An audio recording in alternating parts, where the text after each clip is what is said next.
सिन्नर विधानसभा निवडणुकीत राष्ट्रवादी अजित पवार गट विरुद्ध राष्ट्रवादी शरदचंद्र पवार गट अशी लढत निश्चित झाल्यावर आता प्रचाराचा जोर वाढला आहे। एलईडी स्क्रीन, सभांसाठी मैदाने, प्रचाराच्या विविध प्रकारच्या गाड्यांच्या परवानगीसाठी धावपळ वाढली आहे। पुढील 2 आठवडे आरोप प्रत्यारोपांचा धुराळा अधिक उडालेला दिसेल। सिन्नरमधून उदय सांगळे यांच्या उमेदवारीला ठाकरे गटाच्या पदाधिकाऱ्यांकडून सुरुवातीला विरोध झाल्याचे पाहायला मिळाले होते। ठाकरे गटाच्या पदाधिकाऱ्यांनी खासदार संजय राऊत यांच्याकडे उदय सांगळे यांच्याबाबत तक्रारही केली होती। मात्र आता हा वाद मिटल्याने शिवसेना उद्धव बाळासाहेब ठाकरे गटाचे खासदार राजाभाऊ वाजे यांनी या निवडणुकीत आपला सक्रिय सहभाग नोंदवला असून सुरुवातीला उडाल्या गेलेल्या अफवांचा त्यांनी स्पष्टीकरण देऊन खोडले असून मतदारांनी कुठल्याही भूलथापांना बळी न पडता केवळ महाविकास आघाडीचे उमेदवार उदय सांगळे यांच्यासोबत खंबीर उभे असल्याचे त्यांनी गुळवंच गटातील प्रचारावेळी स्पष्ट केले। त्याआधी दातली येथील समन्वयक बैठकीला देखील हजेरी लावून आपण उदय सांगळे यांच्यासाठी कटिबद्ध असल्याचे त्यांनी स्पष्ट केले। याउलट विरोधकांनी चुकीचा प्रचार सुरू ठेवला असल्याचेही त्यांनी मतदारांच्या निदर्शनास आणून दिले। उदय सांगळे यांचा सिन्नरमध्ये दांडगा जनसंपर्क आहे। ते विद्यमान आमदार माणिकराव कोकाटे यांच्यासमोर तगडे आव्हान निर्माण करू शकतात। त्यामुळे शरद पवारांकडून उदय सांगळे यांना तिकीट दिले गेले असल्याची यावेळी खासदार राजाभाऊ वाजे यांनी सांगितले। विधानसभा निवडणुकीची रणधुमाळी सुरू झाली आहे। राज्यात महायुती आणि महाविकास आघाडी अशी लढत होणार असून सर्वच राजकीय पक्षांकडून निवडणुकीसाठी जोरदार तयारी केली जात आहे। त्यामुळे जरी काही प्रमाणात नाराजी असली तरी ती महाविकास आघाडीची बाजूला ठेवून जशी मदत खासदारकीच्या वेळी मला झाली तशीच मदत ही महाविकास आघाडीचे उमेदवार उदय सांगळे यांना करण्याचे आवाहन यावेळी खासदार राजाभाऊ वाजे यांनी केले। मंगळवार दिनांक 5 नोव्हेंबर रोजीच्या प्रचार दौऱ्यात महाविकास आघाडीचे उमेदवार उदय सांगळे यांचे गावोगावी जल्लोषात स्वागत झाले। एसएन न्यूजसाठी ऋषिकेश गोलप। कालच मला असं कळालं की मीटिंग झाली आणि फक्त एकच रोटेशन रद्दीचं देणार आहे असं लक्षात आलं। तर याच्यात आपल्याला भविष्यामध्ये दूरदृष्टी ठेवून चांगला विचार विनिमय करावा लागेल आणि त्याच्यात लक्ष घालावं लागेल। दुसरी गोष्ट, आमच्या गावात आहे ना बरेचसे शिवप्रेमी आहे, तर त्यांना म्हणजे सगळे शिव स्मारक याच्यामध्ये लक्षात ठेवावं। शिव स्मारक होण्यासाठी बरेच मुलांची तयारी आहे, जागा उपलब्ध केलेली आहे, परंतु पुढची जी प्रोसेस आहे किंवा काय असं कलेक्टरची परवानगी या सगळ्या गोष्टी आहे त्याच्यात लक्ष घालावं। बाकी आमचं काही ज्या विषय प्रश्न नाही। आज आपला शिव रस्त्याचं काल तुम्ही जाहीर केलेलंच आहे, त्याच्यात तुम्ही लक्ष घालणारच आहे, तोही काही विषय नाही। तर गावाच्या वतीनं गावच्या आसपास जर एकच भविष्यात सबस्टेशन झालं तर इथल्या परिसराचा पूर्ण कायापालट होईल आणि लोकांच्या समस्या मिटतील। बाकी शिवार रस्त्याचं किरकोळ प्रॉब्लेम आहे ते सुद्धा तुम्ही लक्षात घ्या। असे बाकी विषय काय किरकोळ कारकोळचे प्रश्न आहे ते तुम्ही सॉल्व्ह करणार, तो काही विषय नाही। आणि आपल्या गावाकडून फार काही अपेक्षा नाहीये, पण तरी पण जास्त पाहत न पाहता उदय भाऊंच्या पाठीशी आपण राहायचं आहे। काय होतं, विरोधकांकडून एक नरेटिव्ह सेट केलेला आहे। तर प्रत्येकाच्या इथे येऊन जे आपण प्रस्थापितांच्या विरुद्ध 20-25 वर्षापासून लढा देत आहोत त्यांच्या घरी व्यक्तिगत जाणं, आपण आपल्या जातीचा उमेदवार पाहणं, 20-25 वर्ष आम्ही जातीचं नव्हतो का, इथपर्यंत या गोष्टी आजपर्यंत आम्हाला मॅनेज करायचा प्रयत्न होतोय। तरी आम्ही त्यांच्या कुठल्याही भूलथापांना बळी न पडता तुमच्या पाठीशी ठाम आहोत। फक्त आमच्या गावाच्या काही थोड्याशा समस्या आहेत, आमच्या गावाच्या म्हणण्यापेक्षा पंचक्रोशीच्या ज्या समस्या आहेत त्या आम्ही तुमच्या पुढे मांडत आहोत। 72 दिवस आमचं कॅनलचं आवर्तन राहत होतं रब्बी हंगामाचं, ते 22 दिवसावर येऊन ठेपलं आहे। ते पाणी कुठे गेलं काय गेलं विद्यमान आमदार सांगायला काही तयार नाही। त्यांना आम्ही विचारलं तर ते म्हणजे तुम्हाला कोणी सांगितलं का पाणी सिन्नरला राखीव झालं आहे। दारणा धरणावरती सिन्नर नगरपालिकेचं पहिलं रिझर्वेशन होतं, ते कळवा यांच्या मनमानीने टाकण्यात आलं। लक्षात घ्या, हा प्रश्न आमच्या भागाचा प्रामुख्याने आहे। त्यामध्ये झालं काय की प्रत्येक व्यक्तीला 5-5 लाखाचं सरासरी नुकसान झालेलं आहे मागच्या वर्षी, कारण एक आवर्तन न आल्यामुळे। ह्या वर्षी जर जी परिस्थिती होती तर या विद्यमान आमदारांना हा धडा शिकवण्याचा निर्धार आम्ही केलेला आहे। तो तुमच्या माध्यमातून आम्हाला हे आवर्तन कसं पूर्ववत होईल याची आम्ही अपेक्षा करतो. आणि ते काय होतं, कॅनल खाली चालू आहे, कॅनल खाली चालू या सबब सांगितल्या जातात. वरतून कॅनल बंद झाला का मग इकडच्या तारा ओपन केल्या जातात. 2 ते 3 दिवसामध्ये आमचं काही होत नाही, सगळा शिवार तसाच राहून जातो. रखडली कोमलवाडी 100% बागे दाखवलेली आहे. आमच्या समस्या दुसऱ्या आहेत का, आम्हाला लाईटचा समस्या खूप मोठी आहे. युवरगाव शिवारामध्ये जर सबस्टेशन झालं तर बऱ्यापैकी प्रश्न सुटेल. नदीने लागतंय. भाऊच्या कुठल्याही परिस्थितीमध्ये आपण आपला मतदारसंघ नाही किंवा त्यांनी कुठल्या आपल्याकडे मतं मागितले नाही तरी आपल्या गुळवंतमध्ये इतकं भरभरून काम केलं. मग त्या टायमाला बिरोबा मंदिर असेल, त्यानंतर आपलं स्मशानभूमी असेल, सोसायटीचं त्या पुढलं फेवर रॉक असतील, आपल्या वडारी बांधवांचं ते याचं काम असेल, सभा मंडपाचं किंवा याच्यामध्ये आपलं दहाव्याचं शेड असेल. बरं, आपल्याकडे कुठं न मतं मागता आपल्याला इतकं मोठं दिलं असेल तर आपणही कुठेतरी मागं पडू नये याचे सर्व ग्रामस्थांना विनंती करतो. कारण का तर आपल्याकडे त्यांनी आतापर्यंत कधी काही मागितलंच नाही. ते दापूर गटात येऊन आले, त्यांनी ते दापूर गट सुजलन सफळ केला असता. आताच्या लोकांनी तेच केलं. आम्ही निवडून आलं का आम्ही आमदार आमचेच काम करणार, तुम्हाला पाणी नाही आणि तुम्हाला तुकडाही नाही. ही परिस्थिती आहे. फक्त जे करून येणे करून आम्ही काहीतरी आणायचं आणि यांनी त्या कामाचं श्रेय घ्यायचं आणि उद्घाटन करायचं. भारतीय पवार असताना आम्ही दवाखान्यात 1 वर्षापूर्वी लढत होतो. तिथं आमचा एक ठेकेदार जोडीदार होता, उदय भाऊ असेल, राजा भाऊ असेल, त्यांनी ते प्रयत्न केले आणि ते ग्रामीण रुग्णालय, छोटस उपरुग्णालय गुळवंतमध्ये आलं. त्याचाही श्रेय घेण्याचं काम आमदारांनी केलं. तर हे चुकीचं काम, हे गोळ खपून घेणार नाही. कारण का तर आम्ही जे करतोय त्याचं श्रेय आमच्या गावालाच मिळालं पाहिजे. त्यांनी ठेकेदारावर दबाव टाकण्याचा प्रयत्न केला. कारण का म्हणे काम बंद करा, एक्झिक्युटिव्ह जनरल सांगितलं तुम्ही काम बंद करा. पण त्यांनी मला सांगितलं ते जेव्हा गावकरी सांगतील त्यावेळेस मी काम बंद करील आणि ते काम आता जवळजवळ स्लॅब लेवलला आहे. चांगल्या कामासाठी भाऊ कधीच माझं नाही, राजा भाऊ नाही आणि उदय भाऊ नाही. पण आपल्या दुःख सुखामध्ये आपला कायम राजा भाऊ पाहिजे, उदय भाऊ पाहिजे. आपण इलेक्शन आल्यानंतर आपलं काही अडचण नेमके कोणती येते. इलेक्शन आलं का आपण कोणतरी एक तिकडे गेला का दुसऱ्या तिकडे जायचं. अरे ही कोणती पद्धत आहे.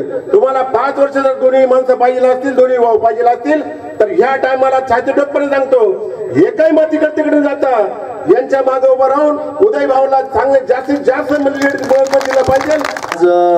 खरं म्हणजे गुळवंच मध्ये येऊन मी काहीतरी नवीन सांगावं अशातला काही भाग नाही. आपण सगळेजण माझ्या 20-22 वर्षाच्या सार्वजनिक जीवनाचे, राजकीय जीवनाचे साक्षीदार आहात आणि आपण नेहमीच एकमेकांच्या संपर्कात आहे, एकमेकांच्या सुखदुःखात आहे. त्यामुळं आपण सगळे एक कुटुंब म्हणून राहतो. त्यामुळं नवीन काहीतरी राजकीय भाषण करावं अशातला भाग नाही. परंतु या देशाचे नेते आदरणीय शरदचंद्रजी पवार साहेब यांनी माझ्यासारख्या एका तरुण कार्यकर्त्यावर विश्वास टाकला, मला आशीर्वाद दिले, या विधानसभा मतदारसंघाची उमेदवारी दिली आणि गेली 15 दिवस मी संपूर्ण मतदारसंघात फिरतोय. लोकांना आता परिवर्तन हवंय. कारण 20-20, 25-25 वर्ष एक नेतृत्व या तालुक्याचं विद्यमान आमदार म्हणून आहे. परंतु आजही आपण मतदारसंघात फिरलो तर अनेक प्रश्न या ठिकाणी प्रलंबित आपल्याला दिसत आहेत. आपल्या गुळवंचकरांना नवीन काही सांगावं अशातला भाग नाही. कारण आजही आपल्या गुळवंच गावापुरतं जरी सांगायचं झालं तर अनेक प्रश्न आहे. ज्यावेळेस आपण जिल्हा परिषद अध्यक्ष होतो आणि सन्माननीय खासदार राजाभाऊ आमदार होते त्यावेळेस आपण खूप कामं केली. म्हणजे आपल्या विठ्ठल मंदिराच्या सभा मंडपापासून आपला बारागाव पिंपरी रस्ता असेल, आपल्या बिरोबा मामाचं मंदिर असेल, मंजुळे कंपनीचं सभा मंडप असेल, दशक्रिया विधीचं शेड असेल, किती किती किती कामं केली. परंतु मागच्या 5 वर्षात जणू काही गुळवंच या तालुक्याच्या नकाशावर आहे का नाही अशी परिस्थिती. म्हणजे भेदभाव करायचा, दुजाभाव करायचा, द्वेषाने आणि सुडाने वागायचं असं काम हे तालुक्याचे विद्यमान आमदार करतात. आपण जिल्हा परिषद अध्यक्ष होतो, मी सोमठाण्यात सुद्धा कामं केले. आजही मी मागच्या 5 वर्षात सोमठाण्याच्या स्मशानभूमीचं काम धनुभाऊ मी केलंय. आपण कधी भेदभाव केला नाही. आपण सगळ्यांना बरोबर घेऊन चालतो, सगळ्या जाती धर्माच्या लोकांना आपण एकत्र घेऊन चालतो.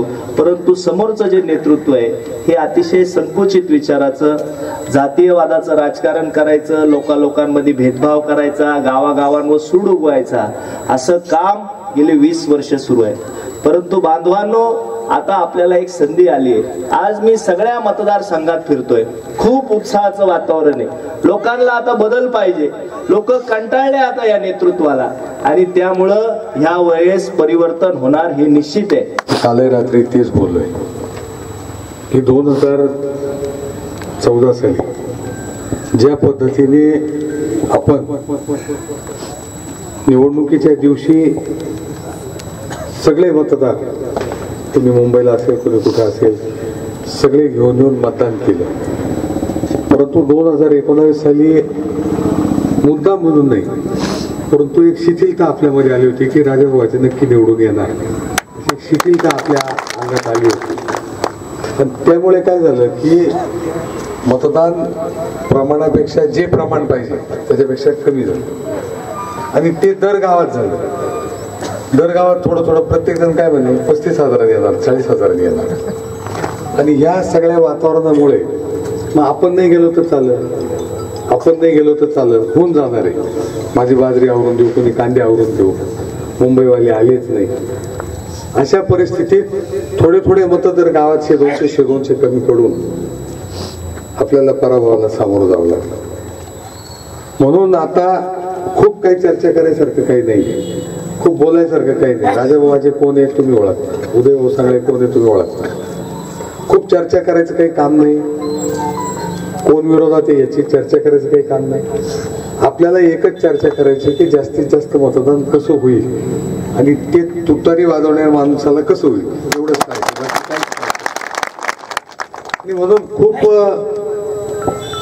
गाव सोडून आपण फक्त आपल्या नातेवाईकांपर्यंत पोहोचलं पाहिजे. जे आपले ऐकणार आहेत त्यांच्यापर्यंत गेलं पाहिजे. फोनवर त्यांच्याशी संपर्क साधला पाहिजे. ज्या पद्धतीने लोकसभेच्या निवडणुकीच्या वेळेस आपण सर्वांनी फोनवर किंवा स्वतः जाऊन लोकांना सांगितलं होतं, जे माझ्या अनोळखी होते लोक, त्यांच्यापर्यंत मी जायच्या आधीच लोक सांगायचे का नाही गुळवंतून याचा फोन आला होता, मनेगावून त्याचा फोन आला होता, की सिन्नरहून आमच्या नातेवाईकाचा फोन आला, माझ्या मित्राचा फोन आला होता. अशी परिस्थिती निर्माण व्हायला पाहिजे. आणि म्हणून मला असं वाटतं की आता ती आपल्याला पाठ झाले. आता 6 महिने नाही झाले अजून आपण कोणत्या पद्धतीने एक निवडणूक जिंकलेलो आहे, तशाच पद्धतीने ही निवडणूक सुद्धा आपल्याला जिंकायची. आणि म्हणून खूप विचार करायचं काही काम नाहीये.